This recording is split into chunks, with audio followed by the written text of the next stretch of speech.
Live from New York, this is the Harvey Hour. My name is Stephen Harvey. It's great to have you in today on a Tuesday. As always, I'm joined alongside my dad, Stephen Harvey. How you doing today on this Tuesday? Doing great. How are you? I'm doing good. A lot of NFL news. End of the regular season.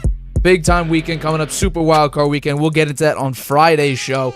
But today it is the day after Black Monday, normally when bad teams fire their head coaches.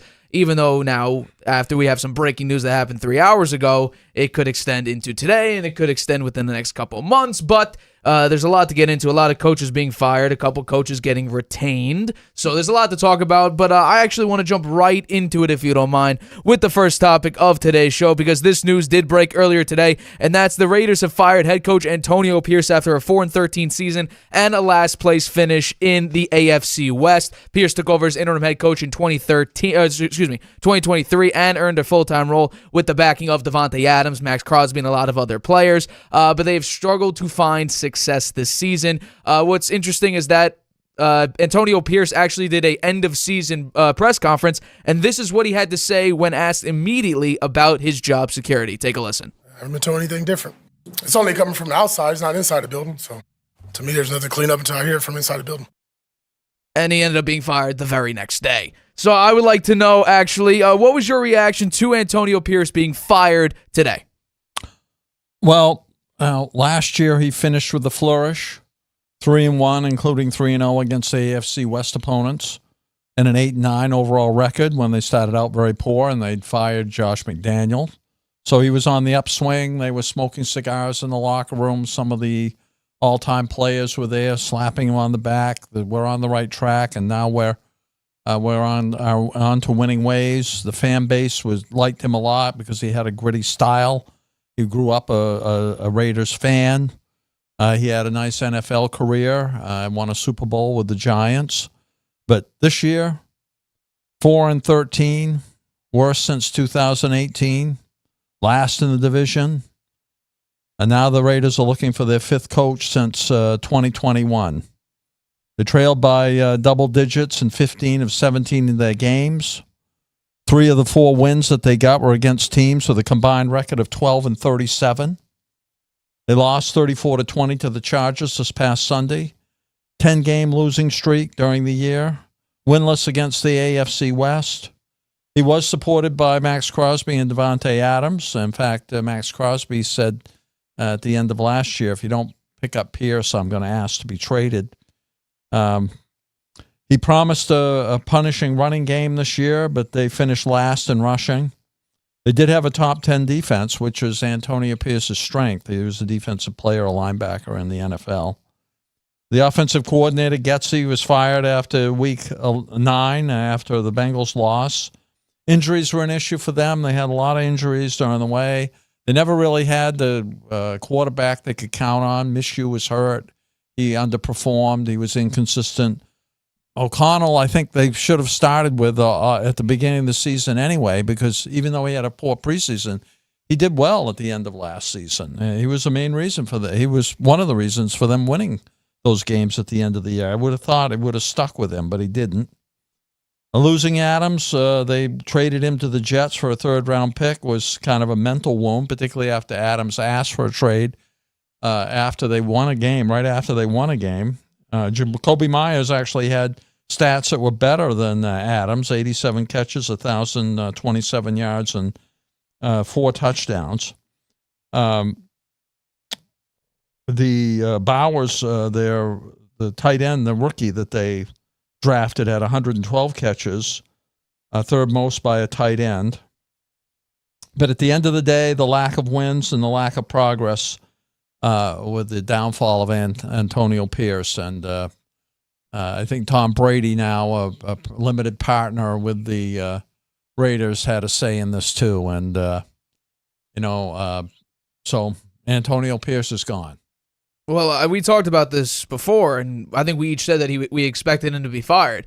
What I found interesting and kind of disrespectful is the same thing we talked about with another coach, where it was, well, he did his post-game conference, or he did his end-of-season press conference, and then ended up getting fired. It was Matt Eberflus.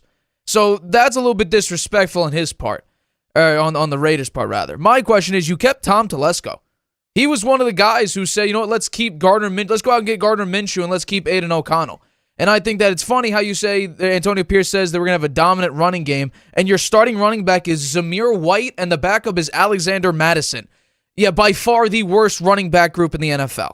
This was a runaway train headed for absolute cataclysmic failure. And I think that the writing was on the wall. And we said way early before the season, the Raiders are going to be one of the worst teams, if not the worst team in the NFL. Their roster was not built very well. Your quarterback, which is the most important position in the NFL, guess what? It was Aiden O'Connell or Gardner Minshew. A career backup, essentially, in Gardner Minshew, and what would have been, or going into year 2, Aiden O'Connell, who barely played anything. Yes, he did have a nice stretch, but when you have a brand new OC, which it comes out in training camp, that both quarterbacks are having difficulty grasping Luke Getsy's scheme, yeah, that's a problem. There's a lot of issues around the Raiders. It was more than just bad performance and maybe Christian Wilkins getting hurt. It was just bad coaching. We had the business decisions, 3 weeks into the season? That's an issue. Lack of accountability. It just wasn't working. It really wasn't working. So for me, this was an expected move. I don't know why you didn't fire Tom Telesco too, because he's also part of the problem here. And I think that moving forward, you got to find someone to grasp the Raider culture and turn it around. Because the way that this roster is built, it's not built very well. They have a terrible offensive line. I know people don't exactly want to hear it, but they had statistically one of the worst offensive lines in the NFL. They were 20th in the league. Yeah, that's an issue. You have the 20th ranked offensive line with Gardner Minshew and Aiden O'Connell. That's going to be a problem. And also, your defense was lackluster. It was 9th in points allowed last year. Now it's 25th. You said top 10 defense. It's actually number 15 because total defense is the total yards given up. So they were 15th in the league when it came to that regard. This defense is not good. Jacoby Myers is a phenomenal wideout, at least in the Rays. I think he's relatively good. Very, very crucial piece for the Patriots. And then Brock Bowers is a complete hit. An absolute tremendous pickup. But it wasn't enough. I know people were excited about having Brock Bowers saying, one of the best tight ends in the draft. It's going to be a great tight end in the end. That's great. But Aiden O'Connell and Gardner Minshew are throwing him the football. And they both only won 2 games this season. That's a problem. You combine 17 touchdowns and 14 interceptions. That's not winning football. Do not expect the Raiders to completely turn it around with, my guess is, a brand new quarterback and a brand new head coach. Now, it obviously depends what head coach you're getting, but I think that Ben Johnson won't want to take this job. What is there to build on? What's there to turn around? He's not going to recreate Lions 2.0 here. Mike Vrabel, maybe, but now we're going to get into it after this topic. The Patriots are probably going to snag him. Rex Ryan, he's looking at the Jets. There's not really many other options. And I think Brady will have a say in it. And will Brady's pull be enough to get Mike Vrabel over to the Raiders? I think it's a very high possibility, but I think Robert Kraft's going to give him an offer he can't refuse. And the report was last week that Mike Vrabel wanted the Patriots job that wasn't open at the time. But we kind of expected after the 4-13 season the Patriots had that job may become available, even though Jerod Mayo had only coached 1 year. So for me, this move was expected. It didn't really matter what happened and people say, oh, well, it was his rookie coaching season. Well, he did coach half the season last year. So 1.5 years, it was kind of the way Josh McDaniels actually happened to have it. He coached the entire season in 2022, and then halfway through 2023, he was fired. So you've had 1.5 years of coaching for Antonio Pierce. You ended up with a solid record of 9-17. That's not good enough, especially with the Raiders culture that's trying to find somewhat of a winning formula that, by the way, happened under a quarterback that's struggling over in the Saints and Derek Carr. You refused to give him offensive line support, and now guess what? Your organization is completely flipped upside down. I don't think there's a way to come out of it, truthfully, and you got your head coach fired because of it. Antonio Pierce is not there anymore, and I don't expect him.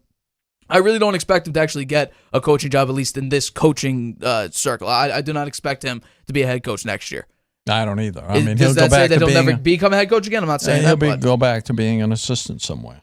You think he's going to get hired somewhere? Yeah, sure. As what? As a defensive coach, a linebacker. Defense was 25th in points allowed, 29th total defense.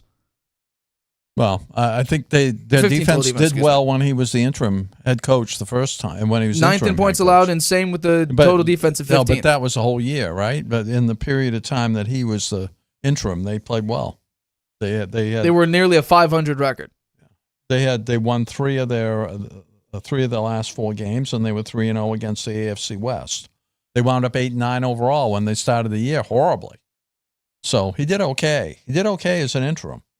He blew it as a head coach, I thought, when he came out in public and said, some of our players are playing for making business decisions out there. That's not something you say to the media. I think that's something for the locker room, and I think he lost some of his players by doing that. I think he made a bunch of rookie head coach mistakes that he suffered from, and at the end of the day, Davis wasn't willing to stick with him. He wants more wins, and I'm sure Tom Brady had something to say about this too. And well, why though? What would Tom Brady have to say to Antonio Pierce? Not to Antonio Pierce, to Davis. I think he said to Davis, you can do better than this. These are the things you need to do, etc. Brady's won 7 Super Bowls. So, you think he had a say in Antonio Pierce being fired? I do think he had a say. And why they're hanging on, I agree with you, why they're hanging on to Telesco is beyond me. I don't think he hasn't shown that he can do a whole lot here. And now a head coach coming in, generally you bring a GM in at the same time, and the head coach and the GM are people that can, they can have some chemistry amongst themselves. Coming in and working for Telesco might rub some of these candidates the wrong way. Well, there's one big issue this season. The Raiders were on a 10-game losing streak. It didn't really matter what, and you saw it immediately from week 1. The Raiders were not going to be a great team. You go up against the Chargers in the first game, a new quarterback, everybody's there. Everybody's healthy. That's the big thing. Everybody was healthy in week 1. You still had Antonio Pierce, first true game as a full head coach, not an interim title anymore. The defense is healthy. You have your quarterback now, Gardner Minshew, whoop-de-doo, great. Running back Zamir White was out there. Devontae Adams was still on your team, not making business decisions, and you lose by 12 points to the Chargers. You put up 10 points. That's how you started off. And then you go up with a great win. Great win against the Ravens. Against the Ravens. Yeah, and then you lose to the Carolina Panthers. Bryce Young was the quarterback at that time when he did not turn his season around, I'm pretty sure. Yeah. So that's going to be an issue. Oh, excuse me. No, that was Andy Dalton's first game. That's even worse. You got blown out by Andy Dalton, and you put up 319 yards and 3 touchdowns. That's bad. And you allowed them to score 36 points. That's a good defense? Yeah. And Andy Dalton, 3 games into the season, he comes in first game starting this year. And you allow him to put up 36 points. Yeah, it wasn't good. That's an issue. It wasn't good. All right, let's get into this next one, though. We talked about this on the very last show that we did, but this time it's now official. Jerod Mayo is no longer the head coach of the New England Patriots. The Patriots have fired Mayo after a 4-13 season, marking their 3rd straight year of missing the playoffs. Mayo, who succeeded Bill Belichick, struggled to sustain early promise after their Week 1 upset over the Cincinnati Bengals. Owner Robert Kraft has begun the search for a new coach, with candidates like Mike Vrabel and Ben Johnson in the mix, and this was actually what he said in the press conference when he fired Jerod Mayo. Take a listen. This whole situation is on me. I feel terrible for Jerod because I put him in an untenable situation. I know that he has all the tools as a head coach to be successful in this league. He just needed more time before taking the job. I'm a fan of this team first, and now I have to go out and find a coach who can get us back to the playoffs and hopefully championships. So, do you have a problem with the Patriots firing Mayo after only 1 season as their head coach? I have a little bit of a problem with it. But, Jerod Mayo, 37 years old, spent all 8 seasons playing for the Pats, won a Super Bowl with them. His whole career was with the Patriots, 5 seasons on Belichick's coaching staff. He had a clause in his contract that would make him the head coach after Belichick left, and they honored that. They put that in there because he had been interviewed by other teams, potentially for the head coaching job, and Kraft was afraid he would lose him. But I look at how the season unfolded. There was near the end here again in the Chargers game, which they lost 40-7. The fans were chanting "Fire Mayo." He didn't really build a winning culture there. A lot of people saying he was too soft on the players. A lot of finger pointing from him, not taking responsibility for issues. He had poor public relations with the media. He said Drake May outperformed Brissett in the preseason, but then he started Brissett, and that people didn't really understand that. He said the team was soft across the board after they lost to the Colts, I think. It was one of the games over in Europe, I think. And that brought Belichick out to say, that's not fair to say that the team's soft. I don't believe that. I know the defensive players, they're not soft. So that wasn't good. And the media part of it, he really had a tough time with. Poor game management, problems with the clock management, and he was afraid to get too aggressive on offense. The defense regressed. It was first against the run last year, and this year it dropped down into the mid-20s somewhere. The game planning, he was 31st in yards per game. Defense ranked 21st in yards allowed, 23rd on points allowed, 128 point negative differential, which was 28th. I think, you heard Kraft saying, "This is on me. I feel so sorry for Jerod." Well, you put him in that spot. I think maybe it is on you, but Gerod's out of a job. I mean, he got fired, so I think that it's more about Kraft realizing he's getting old and he wants a winner. He's tired of the losing, and I think all that said, did Jerod get a fair shake? I really don't think so. I think he was inherited one of the worst rosters in the league, and the expectations were that they weren't going to win this season. Did it make more sense to give him another year to learn from his mistakes and develop? They could have thought about bringing in some different coaches, some with more experience to help him and guide him a little bit more, like the Celtics did with their head coach, who was very young. I think the Pats have $130 million of cap space this year. So I think it's enticing for a head coach to go to the Patriots. I think they're viewed as one of the top teams to go to. I think you're right. Mike Vrabel probably is the inside track. He leaked that he wanted to be the Patriots coach, and before you knew it, Jerod was fired there. Brian Flores might be another choice, too. He's a very good defensive coordinator. They've talked to Ben Johnson. They want to interview Ben Johnson and the Buccaneers offensive coordinator who turned Baker Mayfield into a star is out there as well. So it'll be interesting to see what happens. I feel sorry for Jerod Mayo. Maybe I think he'll get another job as an assistant somewhere. Maybe he'll go. Maybe Belichick will bring him on his staff at the college level. We'll have to wait and see. And I think that would be the worst thing for his career because that's what ended up getting him fired. That's an issue that happened. It was homegrown. That was the big issue. You were trying to recreate Bill Belichick and Jerod Mayo for Bill Belichick's system that no longer works in the NFL. That's what the issue was here. You took a Bill Belichick system and legitimately recreated the level of success last year. 4-13 in 2023, 4-13 in 2024. What's the difference? There was a big difference when Robert Kraft said before the beginning of last year how he wants to make the playoffs this year, and Belichick made no significant changes at all, and then he ended up getting fired by the end of the year. And then we hear, throughout the season that Jerod Mayo got a big promotion, a big extension, which obviously puts him in line to be the head coach, which he was this season. And then what big changes did he make? What was the game-shattering moves that he made? Well, he signed a couple pieces that I actually wanted him to do. He got Kendrick Bourne back. He got back Kyle Duggar. Christian Gonzalez was coming back from an injury. There were pieces that were good. You got rid of Matt Judon, who seemingly is on a massive downturn of his career. He did not do very well with the Atlanta Falcons, and he was kind of a toxic person at the very end of his Patriots tenure because they wouldn't give him an extension, they would not restructure his contract, and then they traded him away. I'm fine with that. I'm perfectly fine with that. But what happened to building something? It got so bad that fans were calling out players, and players were clapping back to fans during games.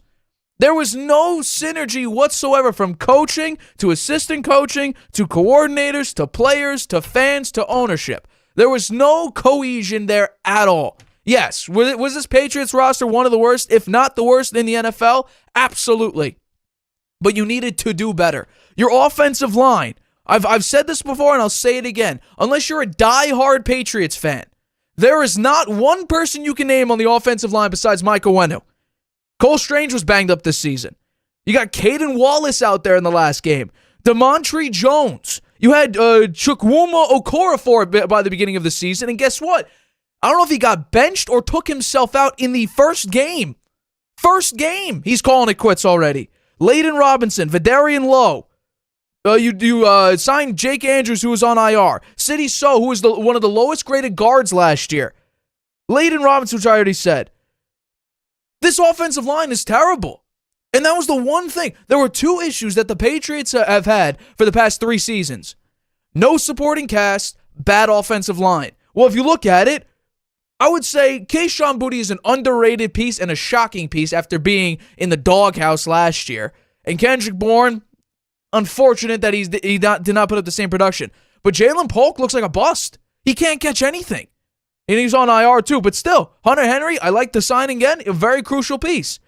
But there was a lot of missteps, a lot of rookie head coach missteps. I agree with you. Saying that Drake May outplayed Jacoby Brissett, and in week 1 and through week 6, Jacoby Brissett was the starting quarterback? That didn't make any sense. That didn't make any stretch of the imagination. That did not line up with anything. Ramondre Stevenson, you gave him an extension, but he has bricks for hands. Can't catch, and he fumbles all the time. An earth-shattering move for the Patriots was signing Antonio Gibson, a castaway from Washington. What are we doing here? Your number one wide receiver is a 5'8" slot guy. I like Demario Douglas, but if this team wants to start winning games, you cannot have a 5'8" slot guy be your number one receiver. Because think about it. What do all the Super Bowl winning teams have? They have a true number one guy, or at least a true number one threat. Because the Chiefs, now they do have a number one receiver this year. But last year was Travis Kelce or bust a lot of the season. Now they have a couple more nice pieces. But still, the Bengals have Jamar Chase. The Eagles have A.J. Brown. The Lions have Amon-Ra St. Brown. I can keep going. The Commanders have Terry McLaurin. The Bucks have, which would be Chris Godwin and Mike Evans, but Mike Evans is the number one. I mean, all these massive teams have true threats. Josh Allen now has Amari Cooper, but he did have Stephon Diggs. The Dolphins have now used to have Tyreek Hill. He's on his way out. All these teams that are at least somewhat successful have a number one guy. Brady had Julian Edelman and Gronk, and he even had Randy Moss. Mahomes had Tyreek Hill. Mahomes has Kelsey still. There's always that number one guy, and the Patriots never decide to go get him. So this, to me, expected move. You failed at your job. You're bad in the media. You were bad at coaching this team up. And yeah, of course, Robert Kraft is going to put some of the blame on himself. But the true blame, and you even hinted at it, you even said it, the blame is not on Kraft. It's on the former head coach, Bill Belichick. Because this was Mayo's job to somehow find how to make this roster work. And I said on the last show, this is going to be a situation like Cam Newton after Brady. The guy who follows one of the greatest players in your organization, and in this case, the greatest quarterback in the history of the NFL and the greatest coach in the NFL, both were one-year guys. Cam Newton was there for 1 year, and then he got beat up by Mac Jones. Jerod Mayo was here for 1 year. Yeah. That's what happens. Yeah, well, it's not that often that a head coach gets fired after 1 year. We had, I think, two this year. We had maybe Lovie it's becoming Smith. more prevalent now, but over the course of the last 10 years or so, it's not that often. I think there have been 11 somebody in 10 gets years. Okay, well, there's 32 teams in the league. Right, but that's at least once every year. Yeah. Okay. And there are normally 6 to 7 head coaching opportunities every single year, generally. So it's not that uncommon. No. But I think that to a guy that had in his contract for the past 3-4 years that he would be the next head coach. Well, that's illegal, based on the Rooney Rule. You're supposed to interview guys if you have a head coaching opportunity. I think that was it. Roger Goodell said, I think that's a smart move. Well, So anyway, he's gone, might and be in line, but we'll see what they do people. next. I mean, I think Kraft is looking a little desperate here. He's getting old, and he sees his team falling apart since Brady left, basically, and not getting any better. Mayo started out with the first win of the season. He beat the Bengals. After that, it was kind of hit or miss and downhill, and the defense regressed with about the same cast that it had before. And the offense, just the only bright spot really being Drake May. Well, since Tom Brady left, the Patriots are 33-51. And the past 2 seasons, they're 8-26. Terrible. Once again, Brady had more to do with the Patriots' success than Belichick did. Because every single year, the Patriots keep falling apart because they don't have a quarterback to lift up the talent around him. It just adds more to the fact that Brady was a bigger part of this organization and carried more weight than Belichick did. Because this is what the roster turned into. The roster turned into now the 4th straight year of the worst supporting cast in the NFL. And when did Brady leave? Oh, yeah, 2019 after that season. So now we're going to the 5th year. The 5th year. And do I think the Patriots are going to turn around from dead last? I hope so. But the reality is, you need to reinvent your entire offensive line besides your right guard. You need to get a true number one. You need to get a better running back than Ramondre Stevenson because he has butterfingers. Can't hold on to the football. Well, they have $130 million of cap space, and they have the number 4 pick in the draft. So they should be able to do That's better. another thing. Good thing you bring that up. Jerod Mayo decided, you know what, we're going to play everybody. We're going to let Joe Milton cook. And they beat the Bills and took themselves out of the number one overall pick. That was a mistake, for sure. And that's what essentially got Lovie Smith fired a couple of years ago for the Houston Texans. Because they had a beautiful position to have the number 1 overall pick and get their quarterback of the future. And what happens? A 4th down near the red zone, they throw a touchdown, giving the Chicago Bears the 1st overall pick in that draft, which they traded to the Carolina Panthers to get Bryce Young. Although you could say that ended up being an okay decision with C.J. Stroud. Maybe, because this year he had a sophomore slump. But I digress. All right, let's get into our next topic here. This is a fascinating one. The Lions They claim the number 1 seed in the NFC North as well as the number 1 seed in the NFC. That's the Jacksonville Jaguars. My fault. The Jaguars have fired head coach Doug Pederson after a 4-13 season, just 2 years after leading to the AFC South title and a playoff comeback win against the Los Angeles Chargers. Pederson finished with a 22-29 record, while the GM Trent Baalke remains in place, which is a quite interesting decision because we just talked about normally if the head coach goes, the GM goes with them. So I'm curious, are you surprised that the Jaguars would end up firing Doug Pederson? Not at all. I expected it. The team's been regressing the past 2 years after making the playoffs and winning a playoff game against the Chargers in Peterson's first year. They were 9-8, won the AFC South title. They actually came back in that season. They started out poorly and they won near the end and managed to sneak in. The owner now, Khan, he's seeking his 6th head coach since buying the team in 2011. They went 9-8 again in 2023, but missed the playoffs. Started 2024 0-4, and wound up 4-13. All the wins were against teams with losing records. Embarrassing losses to the Bears, the Raiders, the Jets, the Bills, and the Lions, which was the worst loss in franchise history by 46 points. They had the worst passing defense in the league, giving up 259 yards per game. I had lots of injuries on offense. Lawrence was hurt, a shoulder injury and a concussion. He missed 7 games.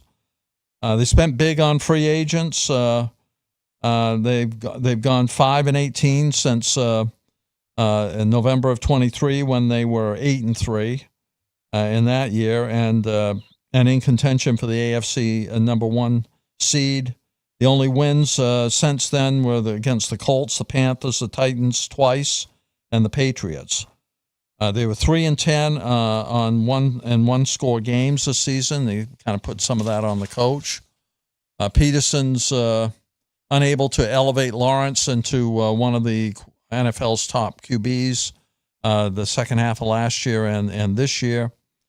Since 2022, the playoff win, the offense has steadily declined.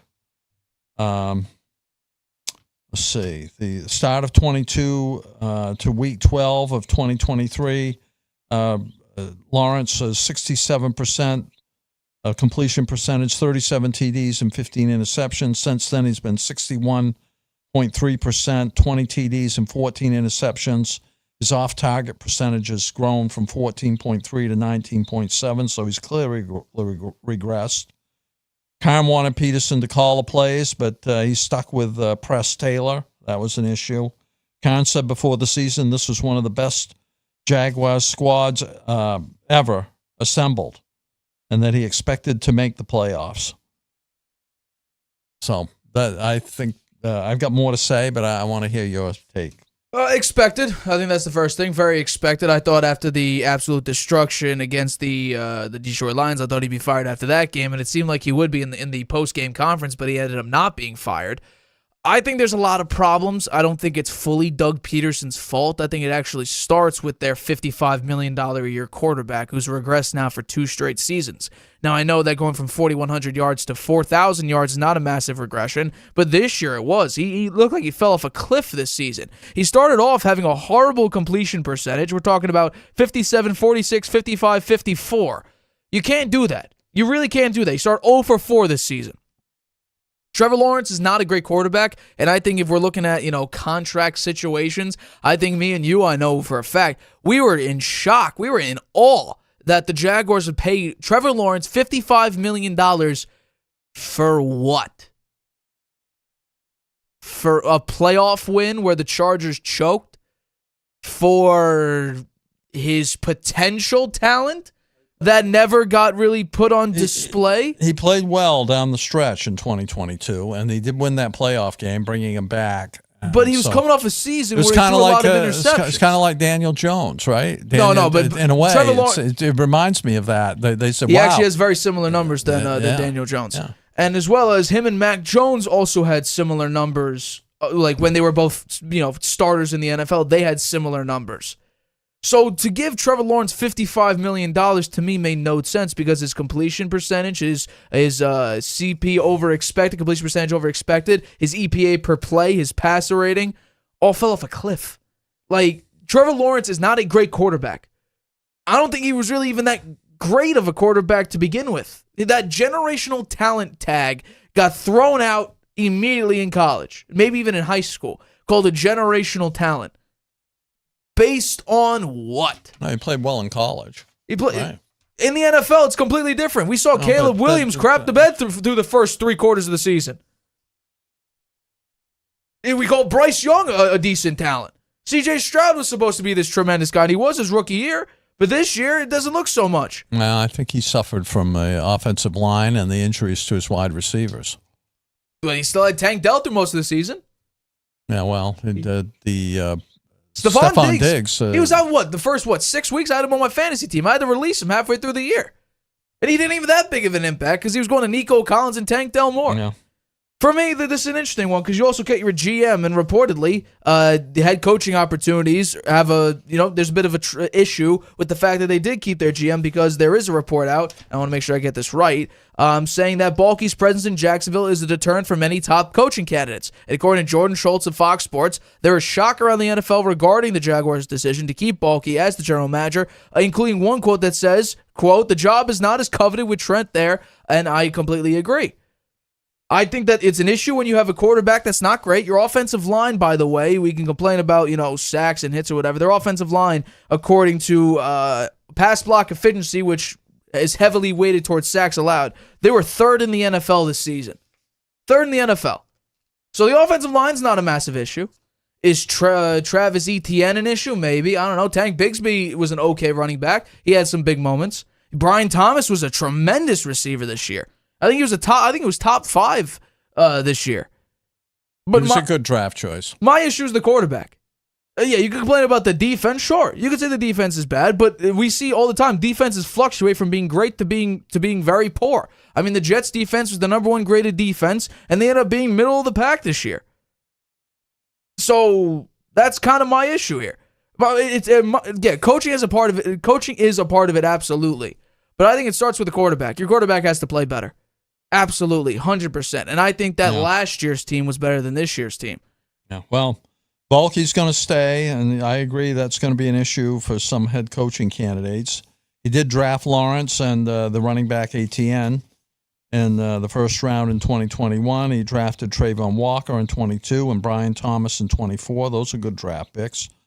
The free agent class in 2022 was great and helped them get to the playoffs, but 2024's group was a bust other than their center, Mitch Morse. Lawrence's this will be his 3rd head coach in 5 years. The offense under Pederson, I think, became very stagnant. I don't think there's any desire to move on from Lawrence at this point. They've got enough talent. I think they have enough talent on offense as long as they can keep Kirk and Ingram. Lawrence has shown that he can be a top 10 quarterback in spurts. He needs to stay healthy. Thomas is wide receiver 1 for sure, and Etienne and Bigsby probably okay at running back. The O-line needs to improve a lot. The defense, particularly the passing defense, is their biggest issue. They need a safety, an interior defensive lineman, a cornerback, and a linebacker for sure. They've got the number 5 pick. Some believe that the Jaguars have good talent, and that retention of the GM might be an issue retention of the GM could be an issue for some of the leading candidates, head coaching positions. I'm not sure who they'll get. I'm going to make a prediction right here, right now. Unless something drastically changes, Trevor Lawrence's contract starts in 2026. There's an out in 2028 with 0 dead cap in the next 2 seasons. He's going to be gone. Trevor Lawrence is going to be gone unless things drastically change for his career. You think he'll be there in 25? Yeah, because then you have to pay him 2 years of insane dead cap money. Why wouldn't you keep him there? You have to. Unless you want to be in cap hell. But you think he'll be gone after that? After 25? No. Oh, after 26? No, because that's when his extension starts. After 28, there's an out. Oh, well, that's a long way off. It's 3 years from now. Well, We'll see. Because you're stuck with him. Unless you want to be a Broncos. Unless he turns around and turns it around. Unless you want to be the Denver Broncos and pay exorbitant amounts of dead cap. He's only been in the league 3 years. Right, but he's been bad he's been in the league for 4 years, and he's been bad for 3 out of the 4 years. He's regressed. He started off terrible, but he had Urban Meyer there, which, by the way, is another first-year head coach that didn't even end the season. Nathaniel Hackett's another. He got in trouble. He got in trouble for off-field. He went 3-13. He went 3-13. But Nathaniel Hackett's another one. Strip joints, they didn't like that. Right, but he went 3-13. Nathaniel Hackett's another one. So it does happen in the NFL. It's not as uncommon as you thought. But Trevor Lawrence is not a great quarterback, and unless things change drastically, when you have that out in 2028, or if they pull a Denver Broncos and get rid of him before they have, some cap relief, I expect him to be gone when they have the opportunity to do it with zero dead cap in the last 2 years of his contract. It starts in 2026. There's an out in 2028. I expect him to take that unless things change, because he is not a good quarterback. You cannot have a quarterback. Plenty of time to evaluate him over the next 3 years. That's for sure. And by the way, people go, Buddy got hurt. Okay, well, yeah, let's go to the game where he did get hurt. He started the game 4 of 10 for 41 yards and an interception. So we can't say, they would have definitely beaten the Texans. Mac Jones did a tremendous job in that game and actually made the game close. Trevor Lawrence was not doing well at that time. 4 of 10 for 41 yards. Yeah. He had a poor year, that's for sure. He had an incredibly poor year. So, again, unless things change, unless they get some head coach that changes things around, like a Dave Canales for Bryce Young and Baker Mayfield, or like a Ben Johnson that completely changes the offense around, my guess would be we're going to see somewhat of the same thing from Trevor Lawrence until they have an opportunity to have cap relief. Because you paid him $55 million for what? For potential that you thought he had, that everybody told you he had, that it made it look like that in college, but you also have to remember Caleb Williams looked great in college. Zach Wilson made a great throw at his pro day that got him selected 2nd overall in the draft. Like, what are we doing here? Trey Lance got picked 3rd overall for his potential. He's the backup for the backup to the backup of the Dallas Cowboys. Well, these were bets that didn't go well. They made the bet and it didn't win. It didn't play out. One playoff win on a choke job by the Chargers. What have you done for me lately? The past 2 years. 8-8 from Trevor Lawrence. He's going to be there, at least you say, through 2028. We'll see. That's when they have cap relief. That's 3 when they have years cap relief. To either make it or break it. I mean, I would say soon, but unless you want to be the Denver Broncos and be in dead cap hell, you got to at least generate some cap relief. You have to wait until 2028. Will I say that he'll start a majority? And by the way, injury concerns could be a thing. But do I expect him to start every single game over the next 3 seasons? No. Could we see a situation where he does get benched like a Daniel Jones or a Derek Carr or a Russell Wilson or something like that? Maybe. There's definitely a potential in that. It obviously determines. It obviously is a determinant on what is next. What quarterback do you have in the wings waiting? I don't think Mac Jones is going to be, stealing that job anytime soon. He did not a great job, an okay job, some could say. A lot of dinking and dunking, but it's not good enough. The quarterback is the most important position in the NFL. And when your quarterback goes 2-8 for 60% completion percentage, 11 touchdowns, 7 picks, yeah, I got a problem with that. A passer rating of 59. A QBR of 59. A passer rating of 85. He's not a good quarterback. Until it's the same thing in the court of law. Innocent until proven guilty. Trevor Lawrence is bad until proven he's at least passable. I don't think he's passable at this point. Because what has he shown? He can't. He's right now, if you look at the numbers, him and Daniel Jones are very similar. And we actually did this when the contract broke. We looked at the total yards and touchdowns and everything. It was Daniel Jones and Trevor Lawrence. Very identical. Yeah. Very identical. He's going to have 3 years to prove himself. That should be plenty of time. By then, they'll know whether he's recoverable or a bust. Well, I don't think if he performs poorly, he won't have 3 years. He'll be on the bench until they're able to get rid of him. Yeah. Well, but then you're paying him $55 million to sit on the bench. They can't let him sit on the bench for $55 million. He's going to be in there playing. I do not expect the Jaguars to claim the AFC South anytime soon. I think the Texans are going to turn around. They're going to focus heavily on offensive line. I think that's something that they're going to do. And I think that they're going to be a much better team with Stephon Diggs healthier, Nico Collins and Tank Dell all out there, although Stephon Diggs is on a 1-year contract, so who knows if he'll be back there. He won't be back there with them. You don't think so? Nope. I think he'll be somewhere else. Interesting. I'm sure we'll talk about it in the offseason. We're going to take a quick break, but coming up, we talk about the Lions and the Vikings game, as well as the Giants retain Brian Daboll and Joe Schoen as expected, although fans want to disagree with that, as well as do the Colts need to get off Anthony Richardson after drafting him 4th overall a couple years ago? We're going to talk about that right after this break. Traveling can be a nightmare. Why? You can't watch your favorite shows abroad. You can't trust public Wi-Fi spots anymore. And when you return, roaming bills kill your vibe. Unless you get a NordVPN and Saley deal. NordVPN will increase your privacy online. And Saley, a global eSIM data app, will save you from those unexpected roaming charges.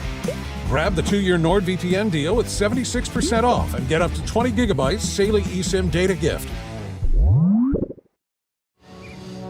Whether you're just discovering your voice or taking your show to the next level, you know what the world needs to hear. All you have to do is say it. With Spotify, set up your podcast. Your food podcast. Your mindfulness podcast. Your never thought you'd get this far podcast. And watch those sparks fly. I put a picture of the comment. Drop the episode anywhere people listen. And find out who they're cooking with. Where they're finding inner balance. And why they love your show. You're already a creator. Now you can create, connect, and get paid for your passion with one single free tool. Spotify for podcasters. Talk where the world listens. Welcome back to the Harvey Hour. My name is Anthony Harvey. It's great to have you in today on this Tuesday. As always, I'm joined alongside my dad, Stephen Harvey. Let's get into our next topic of today's show. So, the Detroit Lions dominated the Minnesota Vikings 31-9 in a decisive Week 18 matchup, clinching the NFC North title, as well as the number 1 seed in the NFC. Jahmyr Gibbs was a star, scoring 4 touchdowns, 3 coming in the second half, to secure Detroit's first-round bye, as well as home field advantage throughout the NFC playoff bracket. Meanwhile, the Vikings dropped to number 5 and will face the Rams in the wild card round. This was a very important game. I've been saying since about Week 11, Week 12, that they are the only team in the NFL who needs the number 1 seed and desperately needs that bye. So my question for you is, how impressive was this win for the Detroit Lions? My takeaway here is Gibbs runs his way. The Lions' victory. 4 TDs, 139 yards rushing. Led the NFL in scrimmage TDs this year with 20. Campbell said Gibbs was the Lions' X-factor against the Vikings. Vikings drop in the power rankings now after a 22-point loss. The Athletic dropped them all the way from number 2 to number 5. Darnold couldn't handle Glenn's full-on blitzes and oppressive claustrophobic coverage. He was 18 of 41, 166 yards, no TDs, a passer rating of 55.5. It was definitely his worst game of the season. Was this a stinker or an anomaly for or a regression to the norm for Darnold? I think that's the big question here. The passer rating went from in weeks 1 through 17 was 106.4, which is 5th best. From week 11 to 17, it was even better, 114.1. That was 4th. But he had his worst game of the season against the Lions. 1 for 7 inside the Lions' 7-yard line. Couldn't throw against the blitz when he was great against it all year long against other teams. The Lions played man coverage. He had trouble with that. He had no TDs and 4 red zone attempts. 3 goal-to-goal. He were goal-to-goal on 3 of the attempts. 2 were fourth and goal attempts. I think it's lucky for Darnold that the Rams don't blitz that much and don't play as much man coverage. But I think it exposed Darnold a little bit in this game, the biggest game of his career. He came up small. Well, I said this. I was a big Lions guy for several weeks. I called them the best team in the NFL all the way back in Week 8, and I stood on that the entire season. up until they got so banged up that at one point they had 22 guys either out or on IR, and I dropped them to number 3, which I had the Chiefs, who had only one loss at the time, and the Eagles, who were healthy and a very dominant team in the NFC at the time, as the number 1 and number 2. But now this reclaims the spot for the Detroit Lions being the number 1 team in the NFL. I understand that the Chiefs only have 1 loss, but to me that doesn't really matter. Or actually, they have 2 losses now, because of Carson Wentz and the Denver Broncos game. I thought this was a testament to just how great of a culture and how much the players believe in Dan Campbell. They were down so many guys this season, and on defense, which since Dan Campbell's got there, has been the worst part of their team. Their defense has been the issue throughout Dan Campbell's entire tenure. And I think Aaron Glenn, while he probably would have gotten a job or at least gotten a lot of looks, I think that this performance was a nice 3-hour interview. And this proved why he will get a head coaching job this season. I'm not sure where, but I think this was a nice 3-hour preview of what you can do with a bunch of backups and only one returning starter in Alex Anzalone, who did a very nice job actually defensively. I think that they came up with a new system, a new defensive scheme, which pressured the hell out of Sam Darnold. You played him a lot of single coverage. You blitzed a lot. You blitzed him 46.7% of the time. Sam Darnold looked lost. Like he looked like he was seeing some ghosts out there. He got hurried 22 times and hit 9 times. I mean, they were tormenting him in the backfield. Amik Robertson did a great job at defending Justin Jefferson. I thought he disrupted him a lot, especially early. And what did I say after the game against San Francisco when we covered that game? I said, if you're going up against Minnesota, and if you want a true Super Bowl run, you can't let a team go 5 for 5 in the red zone. You just can't cut it. And especially because that was Week 17's game, especially going up against Week 18 against the Minnesota Vikings for the number 1 seed in the NFC and for the number 1 seed in the NFC North, you can't let them go 5 for 5. And what did they do? They forced them to go 0-3. That's exactly what you had to do. And by the way, this was a game where Jared Goff didn't play tremendous. 1 touchdown, 2 picks. He did have a very nice completion percentage at 81.8. He only had 238 yards, though. That's relatively pedestrian. 1 touchdown, 2 picks, and one of the picks was a what the hell are you doing? It's basically like an arm punt middle of the field. But this was a testament to just how much this Lions team believes in Dan Campbell and believes in each other. Now, I'm not sure what people are going to think about the Vikings and Sam Darnold after this. I'm sure we're all thinking that, well, is Sam Darnold really the guy? He just went up against the Detroit Lions and had a nice competition the first game around. But the second go around where all the cards were pushed to the table and there was very high stakes on the board, what happened? And he came up short. I don't know if I'm exactly there yet, but this for me was more about the Detroit Lions because they were banged up. They already down their running back, who, by the way, David Montgomery says he will be back by the divisional round, which is crazy. But I think this is a big testament to culture. It's a testament to grit, believing in each other, going out there and performing.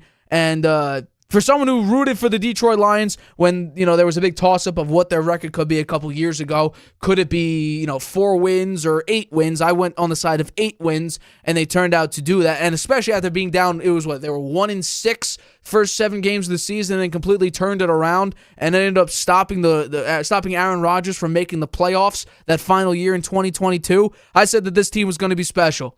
And it turns out it was because they kept improving and improving and improving. And now as a banged-up team, you go against one of the hottest teams in the NFL who had a very nice winning streak, and you absolutely shatter their hopes and expectations, and you dominate them on the NFL field, forcing only field goals in this game and stopping them from scoring any touchdowns. And there were several opportunities for Sam Darnold to do that. Overthrows, missed throws, too far left, too far right, over Justin Jefferson's head when he's wide open in the right corner of the end zone. There were plays to be made. But the Lions got to him. They hurried up his mental clock, forced him into mistakes.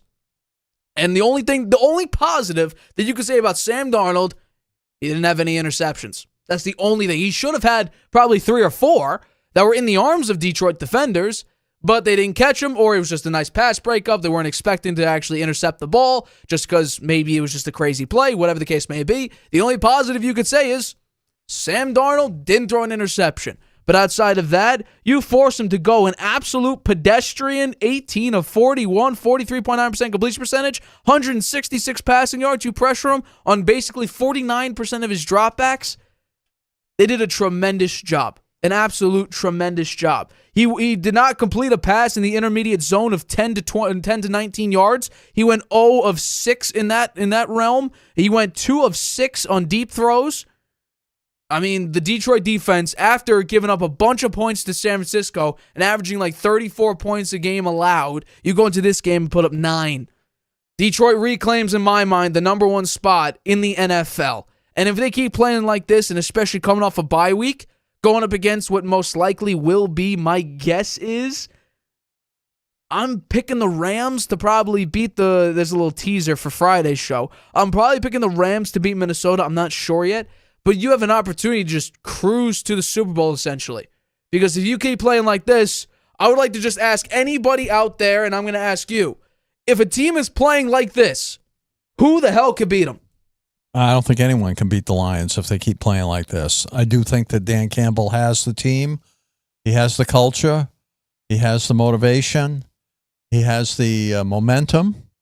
He has Aaron Glenn as his defensive coordinator, who one of the most creative guys in the league to bounce back with all those injuries and still play that kind of defense against Sam Darnold, who's been one of the best quarterbacks in the league this year and has arguably one of the best receiver cores in the league. To have a game like that against them when you're all banged up, I think it's amazing. And to have the OC that they have, this is their year. They got to do it this year because they're going to lose. They could lose both those guys. They will lose both those guys. Yeah. 100%. So to a head coaching job. So, this is the year, Dan. Keep it going. You're on a roll. I think you got a great chance to get to the Super Bowl. You're probably going to get there, and Kansas City's going to be waiting for you there. So it's going to be very, very interesting. You have 2 running backs that combine for 3,000 total yards from scrimmage and 32 total touchdowns. 2 guys, and one of them just put up a 4-touchdown game in the biggest game of the season for the Detroit Lions. And Montgomery will be back. Montgomery will be back, which is insane. And he'll be rested.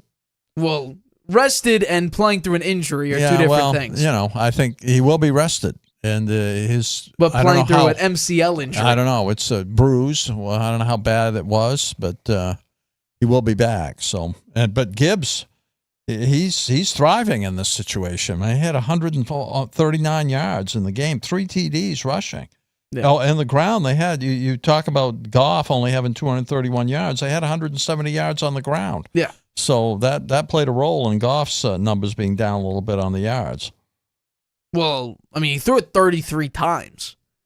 So, I mean, whatever they did, it worked offensively, and that was just hand the ball off to Jahmyr Gibbs when it matters the most. They threw some of it to the running backs. And also threw it twice to the defenders. Yeah. And it didn't matter, though. That's the thing about Jared Goff. It didn't matter. Because he threw 5 interceptions in a game, and they somehow won. Mm. They were getting better as the game went on. They scored more and more points as the game went on. Yeah, 14 points in the fourth quarter. The game was close at the end of the first half. It was only 10-6. Right. And through a large portion of the first half, it was 7-6. 21-3 in the second half. Yeah.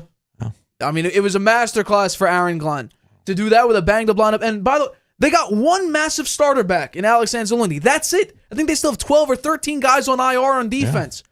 One starter who also made some big-time plays in the game. Aaron Glenn deserves a lot of credit here to be able to, on the fly, keep the defense playing at that kind of level.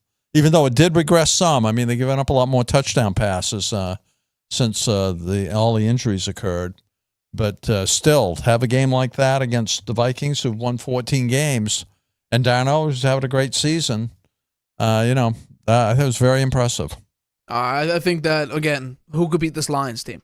If they maintain anything close to how they've been playing, through their hot spots here, and even some of their lower spots the past couple weeks, even if they bring some of that, and if they somehow recreate this masterclass, the Bills can't beat them, the Steelers for sure can't beat them, Ravens can't beat them. I don't think the Chiefs can beat them. You don't think the Chiefs can beat them?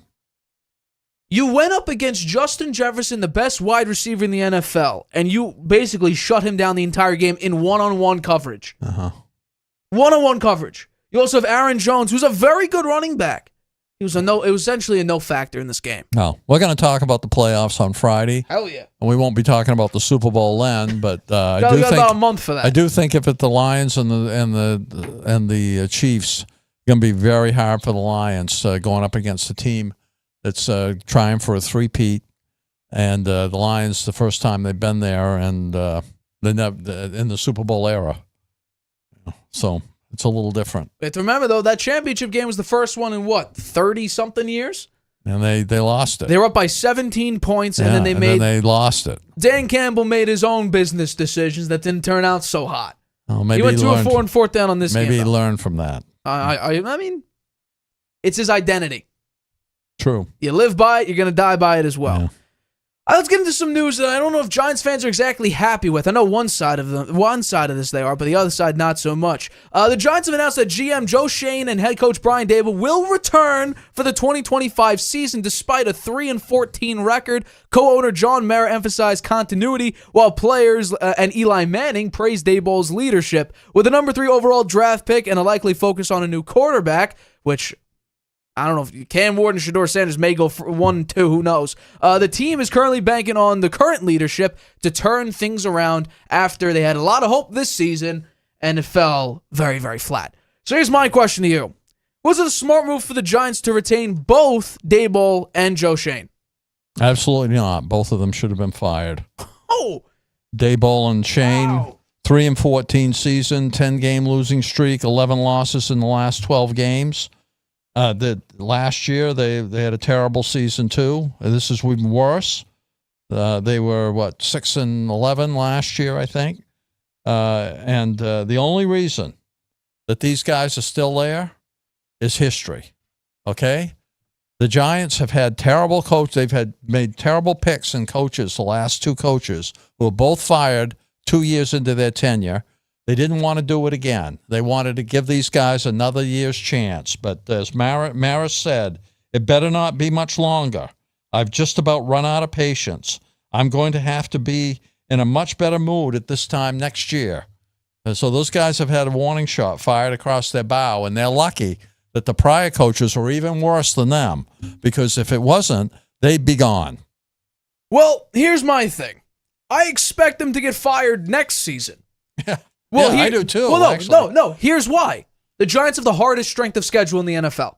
Next year, at home, they have one of the next year, just in the entire NFL, they have the hardest strength of schedule by far.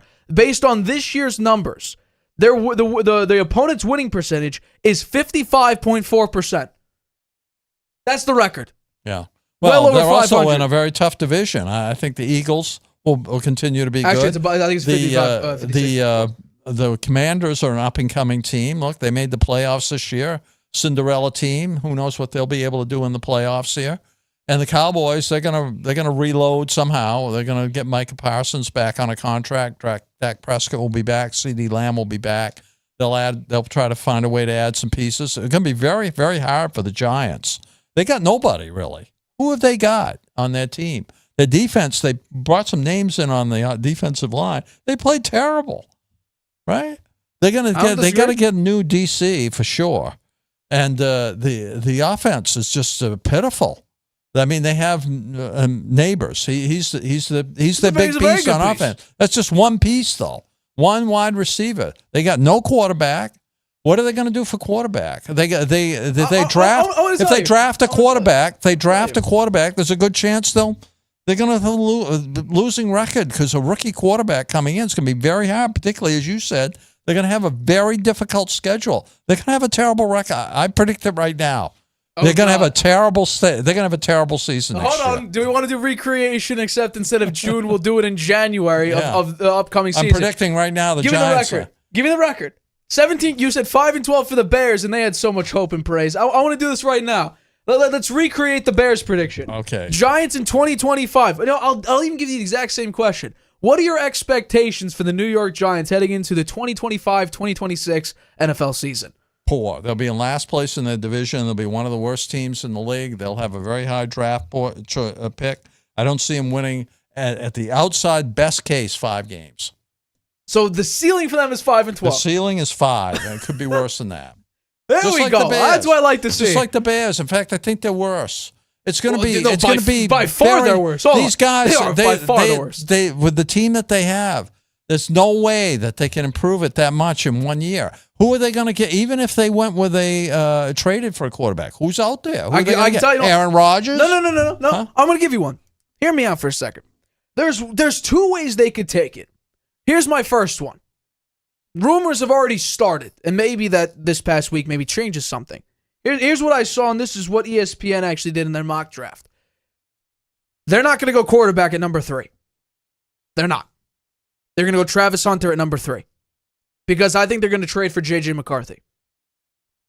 Because they already were in love with J.J. McCarthy this offseason. They also love Jaden Daniels. We heard the reports about J.J. McCarthy, and we saw in Hard Knocks that Brian Daboll loved Jaden Daniels. And the Patriots, they tried to trade up to the number 3 spot. The Patriots wouldn't budge. Every single scout, basically, is saying that J.J. McCarthy grades by far well above Shedeur Sanders, Cam Ward, Jalen Miller, any other of these rookie quarterbacks entering this draft class. Ranks him far above, and J.J. McCarthy was the last quarterback pick, second to last quarterback pick in this past year's draft.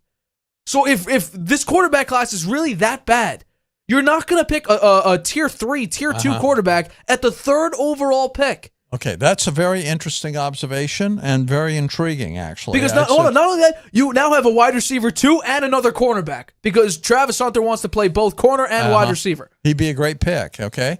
But I think that in order to get J.J. McCarthy, I think the only way you're going to get J.J. McCarthy is if Sam Darnold has a great game against the Rams and beats them. He's got to win at least one playoff game because if he doesn't, they're going to say, you know what? He's the old Sam Darnold. He's not the guy that can win in a big game or in a pressure situation. He's regressed, and we can't. We got what could be our franchise quarterback recovering from the meniscus tear.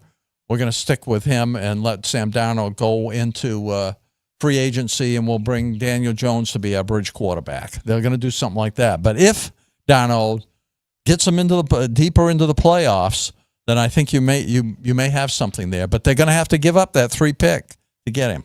I don't know. No, you're not going to. They're going to have to give up the 3rd pick the 3rd overall pick for a quarterback that was picked 10th overall and didn't play a single snap. No, but they were willing. They tried to trade up to get him before. Yeah, but to the Patriots. The Patriots wouldn't give up that pick. They weren't going to get Jaden Daniels. Jaden Daniels was long gone. So they would or Caleb Williams. Those guys were both gone. Correct. Well, no. Here's something that I can see them doing. I think one of the first moves this offseason has to be Evan Neal needs to be released. Right tackle Evan Neal needs to be released. He is terrible. We have clips of Evan Neal blocking his own guys. You can't have an offensive lineman, a starting offensive lineman because of injuries, be out there blocking your own offensive lineman and still somehow retain a job. For the past 2 seasons, he's been one of, if not the worst offensive tackle in the NFL. So one of the first offseason moves has to be Evan Neal gets released. Because he has no trade value. Okay. Well, that's one move. Correct. But I want to get to the second one. Let's say they do draft a quarterback. And let's just say, let's see. I forget who the number 2 overall pick is in the draft. I wish I had it in front of me. Let's see. I'll find it quickly. Because I'm curious. I don't know. I really don't know if. Who's picking number 2? That's okay. So the Titans, the Cleveland Browns, are they going to go quarterback? I think they should. Because we just heard that Deshaun Watson had a setback in his Achilles injury. Yeah. So his 2025 season, at least the beginning of it, is up in the air. Yeah. And by the way, since Deshaun Watson came to the Browns, they have historically one of the worst offenses in NFL history. So there's an opportunity for the Giants at number 3 to draft a quarterback. And by the looks of it, they're probably going to go. The Titans are probably going to go Cam Ward. It's just a question of, are the Browns going to go quarterback? My answer would be they should. Well, they'll go Shedeur Sanders then. My guess would be that Dion comes in and says, why don't you think no. Shedeur Sanders would go number 1? Every single mock draft I see, and I have to do more research when we do our mock drafts, in March and April. I see Cam Ward all the time being drafted to the Titans. At least the mock drafts I've come across. I've looked at 4 of them. Cam Ward is the number 1 overall pick. Huh, that's interesting. Now, I would have thought Sanders would be. I also don't think that Shedeur would. I think that there's an opportunity for Deion to do the same thing. If the Browns did draft Shedeur and Deion comes in and says, we're not going there, I think it could be another thing with the Giants where he could go to, Shedeur could be drafted by the Giants and Deion comes in and says, we're not going to New York. Deion Sanders is a wild card here, and some teams may not like him in the background making a lot of noise. So that might hurt Shedeur Sanders' prospects. I don't know. I have no problem with Daboll being re-signed because I said bad quarterbacks get good coaches fired. I think Brian Daboll is a tremendous coach. I think Joe Shane has made some very good moves. Now, does his image in Hard Knocks make him seem a little bit, high and mighty when he's not really? Maybe. Why do you think Brian Daboll is such a good coach? He got Coach of the Year with Daniel Jones. He won Coach of the Year, made the playoffs, and won a playoff game with Daniel Jones as a starting quarterback. Played a big role in Daniel Jones getting a 4-year, $140 million contract. What do you mean? No, that's Joe Shane. No, they did it together. That's what the Joe is Shane's on the that. GM. They did it together. Joe Shane's the GM. They did it together. They lost Saquon Barkley. That's Joe Shane's fault. 2,005 yards rushing this year. That's and didn't Joe even Shane's play fault. in the last game. That's Joe Shane's fault. What does Brian Daboll have to do about that? Yeah, he was in. I'm sure the coach has a say in this. Depends on the franchise. Yeah, depends on the franchise. Yeah, well, I know you Brian think- Daboll had a say in it. He did have a say in it. If he had pounded his fist on the table and said, "I've got to have Saquon Barkley. I got to have him back." Well, we saw Hard Knocks. Then he would have been. They would have given him $250,000 more to keep him. What a boneheaded move. Well, first of all, these guys are going to be back here next year. We saw Hard Knocks. This offseason that we're talking about, we saw visually. It was mainly Joe Shane doing all these negotiations with John Mara and his assistant GMs and all of that in the scouting department. We saw it happen on HBO. So you would fire Shane and keep Daboll. Well, no, I like both of them. You like both of them, huh? You got Brian Burns. How many games do you think they'll win next year? Depends on who they draft. It depends on the offseason moves. I can't give you a prediction now. If I look at the strength of schedule, I think they're screwed. Yeah. And by the way, and the division they play first in of all, too. I would have been dead on accurate with my preseason prediction that I did back in March if Drew Lock didn't have statistically one of the best games in NFL history. By the way, I think it was the highest EPA per play by a quarterback in NFL history against the Colts. NFL history, the highest EPA per play for a quarterback. Well, he's gone. He's a unrestricted free agent. He's not going to be back. But there here's the thing: I would have had I said 2 and 15. I wouldn't let him play anyway. He's not that good. He got lucky in that game. I said 2 and 15 to back in March for the Giants because I didn't believe in them an ounce of the time. I would have been dead on accurate. Drew Lock decided to have, like I just said, one of the best games in NFL history for a quarterback in a meaningless game. Cost them the first round. Cost them the first overall pick as well. And by the way, I just want to put this out here for historical reasons. It did happen for the first time in Giants history. They were winless in the division. Just want to throw that out there. Yeah, that's another point too. But again, you had Drew Lock. You had Tim Boyle at one point. You had Tommy Cutlets. You had Daniel Jones. Bad quarterbacks get good coaches fired most of the time. I want to say 85% of the time. When you have a good coach and your quarterback is lackluster, you get fired. Well, Daboll said nothing was good enough. That's and true. The results were terrible. That's also true. And the team had a lot of work to do moving forwed. He always believed he would remain the head coach. He said that in public. John Mara also said that weeks ago. No regret. He expressed no regrets in the way the quarterback position was handled since he took over. And both Shane and Daboll have 2 years left on their contracts. And as I said, Mara said, it better not take much longer. I just about run out of patience. I'm going to have to be in a much better mood than at this time next year than I am right now, if you guys are going to hang around. Well, no, I expect them to be fired just because of the strength of schedule. Brian Daboll would need to repeat 2022's level of success, shocking the world. That's what he would need to do to keep his job. And my guess would be you would have to go near It ain't gonna 500. happen. You would have to go near 500 in order to keep his job. Which, going up against the strength of schedule they have, especially at home, being one of the hardest strength of schedules in the NFL, my guess would be that there's no shot you get close to 500 again. I'd say there's a good chance they won't win a game in the division again. Right? Look at I the agree with that. Commanders. I agree Look with at the that. I agree Eagles. with that. The Cowboys are gonna be better next year than they were this year. Actually, the Cowboys rebounded at the end of the season with Cooper Rush as their quarterback. Rico Dowdle also had a shocking so revelation. they found a running back too, so they're going to be better next year. I tend to agree with you, but still, I don't like the fact that Dak Prescott's being paid $60 million a year. I think it's A triple plus money for a B plus quarterback. It doesn't make a lot of sense.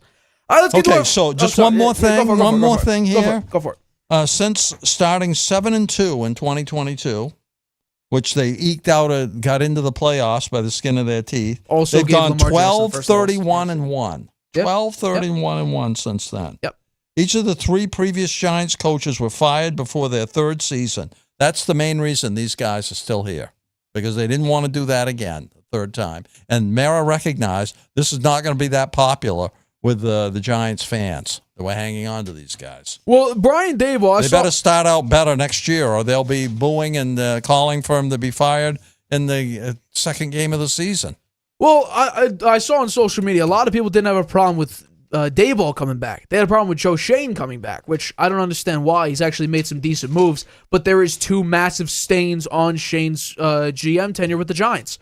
One of the first moves of him extending Daniel Jones in that absurd contract that now we look at, he didn't deserve any of that money. And then the second would be what we just saw this past offseason, not giving Saquon Barkley the money. So those are really the 2 only stains on his GM. Those are pretty big stains, Nate. I don't necessarily disagree. Saquon Barkley was a candidate for MVP this year. He would have broken the NFL rushing record if they let him play in the 17th game of the season. He had a fantastic season. I don't disagree. They may wind up winning the Super Bowl, right? We'll see what happens then. If they go through the playoffs and he's the MVP of the playoffs, and scoring touchdowns all over the place and running for hundreds of yards in every game, then they'll even look even worse for the Giants. Well, here's the big thing. So are you saying, based on that argument you're trying to make, that Saquon would have had a similar production with the Giants this season if he stayed? No, he wouldn't have had as good because the So then how Giants do we don't know? have as good offensive line. But he would have had a better season than either Tracy or Well, Devin Singletary got relegated to being the number 2 running back. Yeah. After but both those guys, he would have had a much better season than them. I don't disagree. I absolutely do not disagree.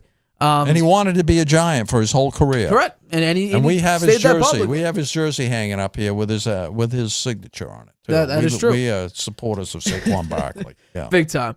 All right, let's get to some more quarterback news. This is an interesting one that we've actually discussed in the past. According to Jim Trotter of The Athletic, Colts veterans, including DeForest Buckner, confronted Anthony Richardson about his preparation and leadership with DeForest Buckner reportedly saying, quote, "I signed an extension here because I believed in you and you got to do your part." Richardson was benched for Joe Flacco, but returned to lead a win over the Jets on November 17th. And despite flashes of potential, questions obviously linger about Richardson's ability to lead the franchise, which the team hasn't made since the playoffs in 2020, led by quarterback Phillip Rivers. So I'm actually curious about your take on this. Should the Colts be in the quarterback market this offseason? Where do they draft? Or where their pick is not that high, right? There aren't that many good quarterbacks in this draft. There's really only 2 guys. 14th. 14th. I don't think so. I don't think they should draft. I don't think there's going to be somebody there that will be a franchise type quarterback. But you never know. Tom Brady was the best quarterback in history, and he drafted 199. And look at Brock Purdy. He'll always regressed a little bit. His last player taken in the draft, he got his team to the Super Bowl and had him leading both in the fourth quarter and in overtime and wound up losing it. So you never know. But I guess maybe they could draft a quarterback, maybe not with their first pick. Maybe they wait and see who's there down the road. But Richardson's play has been a major issue. I said all season, though, that his rookie season – he only played 4 games, right? He got hurt. He was out the rest of the season. So this year has really been his rookie year for me. He struggled with consistency. He just like he was in college, actually. He can show moments of brilliance, but lacks the maturity and the focus to perform consistently on a weekly basis. I think that this Buckner guy should be considered a butthead for coming out in public and saying, hey, I signed an extension because I believed in you, but you got to do your part. You know, they could tell him that. You could tell him that in the locker room, but I don't think why do you come out and say that in public? I mean, what kind of team thought do you have when you say something like that in public? I think that was the wrong thing to do. It's not clear what direction the Colts are going to go in with quarterback next year. I mean, the stats for Richardson are horrible. I mean, his yards 1,814. It was 33rd. His TDs 8 were 34th. His interceptions 12 were 99th. His QBR at 47.5 was 27th. So he had a terrible year. That's true. But in my mind, he was a rookie. Okay, well, so what? So sometimes rookies, have a bad year. Look at Eli Manning. He was terrible his rookie year. Right. Yeah, he was. He was awful. But they brought in Kurt Warner, though, to be a mentor to him. But when they sat him down and Eli got in there, he didn't play well. His first year, he was terrible. Right. But where's the promise? Where's a glimmer of hope? Where is anything that resembles a starting rookie quarterback? He's had some plays that were big. I mean, I watched him play. He's playing Madden against the Patriots. He had a good game. He played well. He was the reason they won that game. A broken clock's right twice a day. That doesn't make it a functioning clock. No, so you say he's done. I say he's not a starting quarterback in the NFL. When you complete 47% of your throws, which is historically one of the worst in the NFL in history for a starting quarterback, one of the worst since 2000. Yeah, I got a bit of an issue with you going out there and starting. And I have zero problem with a captain of your team saying, I'm holding you accountable because we believe that you're the guy. He was picked 4th overall for a reason. Where's the promise? Yeah, he barely played in college. That falls on the general manager and that falls on the owner. But when you have that sounds like level, a Trey Lance situation. Absolutely. But here's the difference. We're seeing Anthony Richardson play. We never saw Trey Lance play because he got hurt. Now that's something even to add on to it. Anthony Richardson gets hurt all the time. That just adds to it. Not only does he get banged up all the time, he's taking himself out of a game because he was tired. When do you see a quarterback tap out because he was tired? That's obviously a mistake. And that's probably why he got benched for a little while, just because that is a horrible image. Pat McAfee, who played for the Colts, huge supporter of the Colts, he has his own suite over in the stadium, hasn't been there. He's frustrated with the organization. I would be too, because my quarterback can barely complete throws. If my quarterback is essentially playing real-life Madden and chucking up 40-yard bombs every single pass, I'm saying, how about this? Throw a guy a yard ahead of you, see if you can complete the pass, instead of worrying about Alec Pierce or Michael Pittman or Downs trying to get 45 yards down the field and making highlight reels. Oh, maybe this some ain't of it's social media. This ain't Madden. This is the NFL. This is real life. Maybe some of it's on the rest of the offense. I mean, Joe Flacco was terrible too. I would not say Joe Flacco was terrible. Well, he was pretty bad. He was so bad. He's a 40-year-old quarterback. They sat him down and put Richardson back in there. And Richardson played better after he got back in there. Yeah, I wonder why. A fire was lit underneath him, and guess what? It didn't really matter because now we ended up seeing, a horror. By the way, yeah, when he came back, he had a 50% completion. Excuse me, no. I want to make sure I get this right. Yeah, his only good game since he came back was against the Jets. That was it. And it was against a Jets team that we heard, I think... No, he won against the Patriots. He won, but he didn't play well. He was the reason they won the game. 50% completion percentage, 2 touchdowns, 2 picks. He scored on the final play, the 2-point play. He scored it. He scored that. He ran it in. And it was a tough. The blocking was not that good. He found a way to get into the end zone. He won that game for them. He had 157 total yards. 3 total touchdowns, 2 picks, a passer rating of 55. Any other quarterback puts up that stat line, we're saying, did you even play football ever in your career? You're saying that's a good game? No, they won. And he got the winning play. He had the winning play. Okay. Yeah, so what the final score is what matters. A guy who's 400 pounds could take a QB sneak and get 2 yards for a touchdown. Did he play well? Or did he just score the game-winning touchdown? I'm saying, I think he gets. Yes, in, I don't care if you have to draft one. I don't care if here's to my trade thought. for one. Trade for one if you want. They're going to go out and get another quarterback. I don't think they'll draft. Maybe they'll draft one, but not with the first round pick. I'm fine with that. They'll go out and get another quarterback. It won't be Joe Flacco this time. They'll get somebody a little younger. He wants to keep playing, by the way. They're going to give Richardson another chance. Well, you have to. You have to do your due diligence because he's what? He's in his second year. Yeah, he was a rookie. If you want to throw out his rookie year, although I'm not because he didn't play very well. If you want to say that this was his true rookie year, well, guess what? You now have 2 more years and then a 5th-year option potentially waiting in the wings there, which they are definitely not going to sign. But Joe Flacco didn't play that poorly. In 6 games compared to Anthony Richardson's 11, he had only 50 yards fewer in fewer games. He had 4 more touchdowns and 5 fewer interceptions. How many interceptions did he have? He had 7. 7. 12 touchdowns, 7 picks. How many games did he play? 6.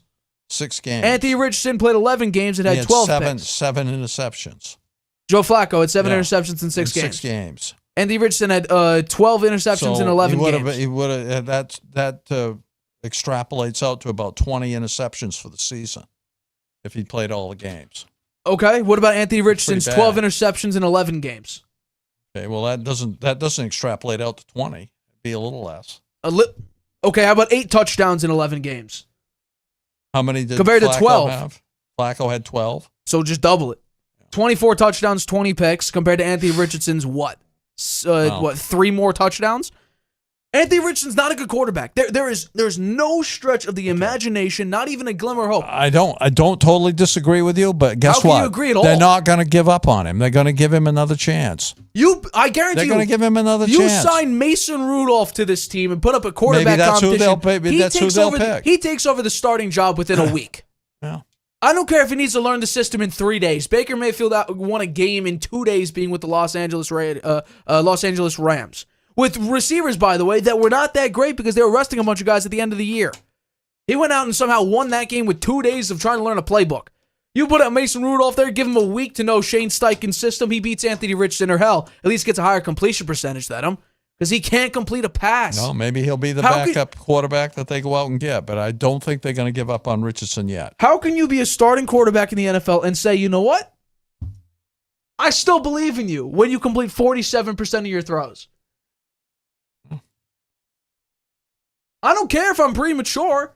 It was the fourth. There's no body of work. It was the 4th overall pick in the draft. Zach Wilson was second. Trey Lance was third. Trey Lance was the 3rd overall pick. Zach Wilson was the 2nd overall pick. And Trevor Lawrence doesn't look that great. He was 1st. Justin Fields is a backup. I think he was, 11th? I'm just giving you the reason why they're not going to give up on him. They're still going to give him a chance. I said they're going to do their due diligence, but is it deserved? No. Is it earned? According to you, it's not, but that's not how they feel. Okay. We're saying what is not what you want to do. It's what the Colts are going to do. They're not giving up on him. They're going to give him another chance. Correct, but I'm saying it's the wrong decision because what have you seen from him to say that he is a starting, even a starter quality? Besides being 6'4", 240, and can run. What else? He has a strong arm. He has a strong arm, Nate. I did one pass there. I don't know if it was this year or last year. Joe Milton has a strong arm. It was like a 60-yard pass right on the money to the guy for a touchdown. Joe Milton has a strong arm. He was QB3 this season. He had a better game. He should have been QB2.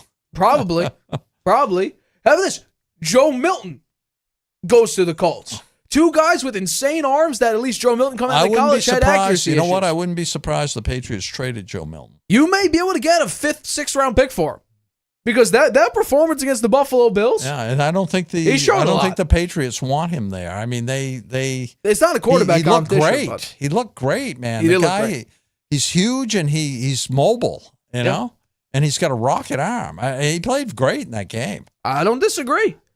There is no redeeming quality of Anthony Richardson besides his athletic potential. He can't complete passes. He gets injury prone, and he's not. And he took himself out of a game because he's tired. Mm-hmm. That does not show leadership. That's always obviously a mistake. That doesn't show leadership. I don't support That's that. That's not a good performance. Yes, could we say that you have to do it if you're the general manager of the Indianapolis Colts, or if you're the owner of the Colts, and you have to say, well, we drafted him 4th overall in the 2023 draft. We at least have to do our due diligence and give him a shot? Yeah. But what's the likelihood that you're going to go into the 2025 season and you're going to be like, I'm fully confident Anthony Richardson can turn this around and win us some games? I don't. He's 8-7 in his career. He went 6-5 this season. Yeah. Going 500 is not going to get you paid in the NFL. And by the way, a lot of those wins came off of Jonathan Taylor's back.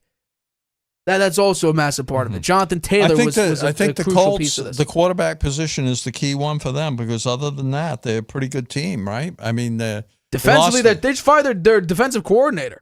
Gus Bradley's gone. Okay, he's but 29th still, in defense. What was their final record? 8-9? 8-9. 8-9. So they're a couple games away, right? I mean, 3 games away. Not maybe. in the AFC. Oh. Not in the AFC. The Bengals went 8-9. They missed the playoffs. No, but the Steelers went 10-7 and they made the playoffs. Well, yeah. Okay, so if you're 8-9, you win 2 games. You're 10-7, right? Okay. Yeah. Okay. By that logic, do you think the Steelers next season are going to regress, or are they going to say they're going to remain relatively the same? I think I don't know, actually. I'm not sure. Okay, well, it's too soon to tell right now. We'll see how Russell Wilson plays in the playoffs. Let's go to the other two wildcard teams. Denver went 10-7. Chargers went went 11-6. Are they going to regress? The Chargers, I think, will improve, continue to improve. So they go 11-2. So you're saying that they start at 11-6 next season. Okay, what about the Denver Broncos? Rookie Bo Nix, 10-7. I think they improve as well. Okay, so then where's the opening? Where's the what? Where's the playoff opening? If the Steelers are going to remain relatively the same, if the Chargers and Denver are both going to improve or stay the same, all those teams went 10-7 or better. You're going to need to leapfrog. The only way you do it is if you leapfrog the Texans, who are a better team than you. They have more weapons than you. We'll see. Well, the Texans, I don't know. They have a better quarterback than you. The only thing that you have is a better offensive line and a better running back. I think their coach is pretty good. I think he's a pretty good coach. I don't disagree, but if you're once again, good coach, bad quarterbacks get good coaches fired. Mm-hmm. Well, he hung in there this Shane Steichen, we're going to do a topic in the offseason or, leading up to the season. Head coach hot seat. Shane Steichen may be on that list. Oh, yeah, I think he probably is, but he's still there for the 25 season. Maybe not all of it. Season. Maybe not all of it. Well, it depends on how they play. If they're starting to pick apart, DC and stuff, who says the head coach isn't one of the next people up on the chopping block? But I'm not saying that it will happen. All I'm saying is when you have a quarterback who plays Madden in real life, who does try to do one play touchdown, one highlight reel, Instagram, Snapchat, whatever. How about just complete like a 5-yard pass and keep the clock moving? That's all I'm saying. Just have above a 50% completion percentage. That would be an improvement of this past season. Mm-hmm. But it's not starter quality in the NFL. Joe Flacco played better than Anthony Richardson this year, and Joe Flacco still wants to play for a couple more seasons. I don't think he's going to be their starting quarterback next year. I don't think he's coming back, but the fact that he actually put up decent performances in some of these games shows that he's not going to be the starting quarterback for the Colts next year. You put him in a quarterback battle. I don't think so. Just put it out there. Anthony Richardson, you can't go into the season and say with 100% confidence with like a Dolphins backup quarterback situation of Skylar Thompson and Snoop Huntley. Yeah, obviously Anthony Richardson's going to be the best out of that group, but there's no real competition. There's no one right behind your back saying, hey, don't slip up. Coach is going to put me in. They're going to go out and get they're going to go out and get a younger backup. What you want is you want a preseason, you want a off-season Titan situation, not what they did in Week 18, which, as expected, a live quarterback competition, not a great idea to do. But you want that level of competition, and even the Raiders at some point, but you at least want a decent quarterback to at least compete for it, to have that quarterback competition. That's what you want in the offseason. You want a Raiders offseason quarterback competition. You want a Titans quarterback competition. Where those guys, and obviously you don't want them to be the level of quality that the Raiders and Titans have, where they're just bad quarterbacks. You want a quarterback like a Mac Jones to a Cam Newton. I know Mac Jones saying his name now is like, something terrible. Mac Jones, at one point in the 2021 season, had the number 1 seed in the AFC. He had a great rookie season. He beat out Cam Newton, who went 7-9 for a Patriots team that led by receivers that I don't even know if they're still in the league at this point. So, Mac Jones beat him out because he was the better quarterback. You want to get a guy to completely shatter expectations, take over your system, and be like, okay, we got a guy. I don't know at number 14 you could draft that next guy. What I do know is there are some quarterbacks available that you could sign that I guarantee you would be a starter day one. If you took the number 4 pick out, just take it out of your mind and say, you're this quarterback and you're this quarterback. I don't care where you get drafted. Perform. What are your performance levels? I think that quarterback B would beat out Anthony Richardson every time. We'll see. Sam Darnold's going to be out there. Daniel Jones, while they got signed Sam to the active Darnold, roster. If Sam Darnold doesn't play that well in the Rams game and they lose, then I think that he would hit the open market. I think he'll hit the open market, and I think that the Vikings will follow through with Anthony Richardson. I mean, with Daniel Jones. No, with J.J. McCarthy. J.J. McCarthy. Yeah, J.J. McCarthy. Although, and that means that there'll be a good chance that Darnold winds up with the Colts. Although I will preface this again. You did say quarterback competition, Daniel Jones for the Vikings. Yeah, no, I'd say bridge quarterback. Bridge quarterback for McCarthy. Right. But obviously that's what I said. Right, but obviously that means that there would be a quarterback competition just like there was last year. Maybe McCarthy would beat him out. I don't know, and they'd take a chance on him on week 1. I don't know. Hey, I think he's a bridge quarterback. If I'm the Vikings ownership, if I'm the Vikings GM, if I'm a Vikings fan, you better hope J.J. McCarthy beats out Daniel Jones. You better hope that J.J. McCarthy beats out Daniel Jones. I'm sorry. Look what O'Connell's been able to do with quarterbacks. He is. Yes, but here's the thing. He's done a fantastic job. Kyle Shanahan also believed in Sam Darnold. No one else believes in Daniel Jones. No one else does. You're not hearing people say Daniel Jones, I could, relight a fire under his career like Kyle Shanahan said. Maybe he'll be the Colts starting quarterback next year. Huh? Another quarterback who can't complete passes, who is fast, but what else is he? Mobile quarterbacks are in nowadays in the NFL. Daniel Jones is a pretty mobile quarterback. That's what I'm saying, but you want him to be able to complete a pass at least. Mm-hmm. He struggles with that sometimes. Yeah. Just putting it out there. All right, well, the long episode of the Harvey Hour. This about wraps it up. A lot to talk about. Friday, every single playoff game, we will preview, debate, and make our predictions and picks for Super Wildcard Weekend. We already gave away some of our picks. We already gave you one hint. But there's more to come, more to get into, more in-depth analysis and breakdowns coming on Friday. But yeah, we'll be here live on YouTube, 6:30 p.m. Eastern, right here on YouTube. Night, Grandpa. Traveling can be a nightmare. Why? You can't watch your favorite shows abroad. You can't trust public Wi-Fi spots anymore. And when you return, roaming bills kill your vibe. Unless you get a NordVPN and Saley deal. NordVPN will increase your privacy online. And Saley, a global eSIM data app, will save you from those unexpected roaming charges. Grab the 2-year NordVPN deal with 76% off and get up to 20 gigabytes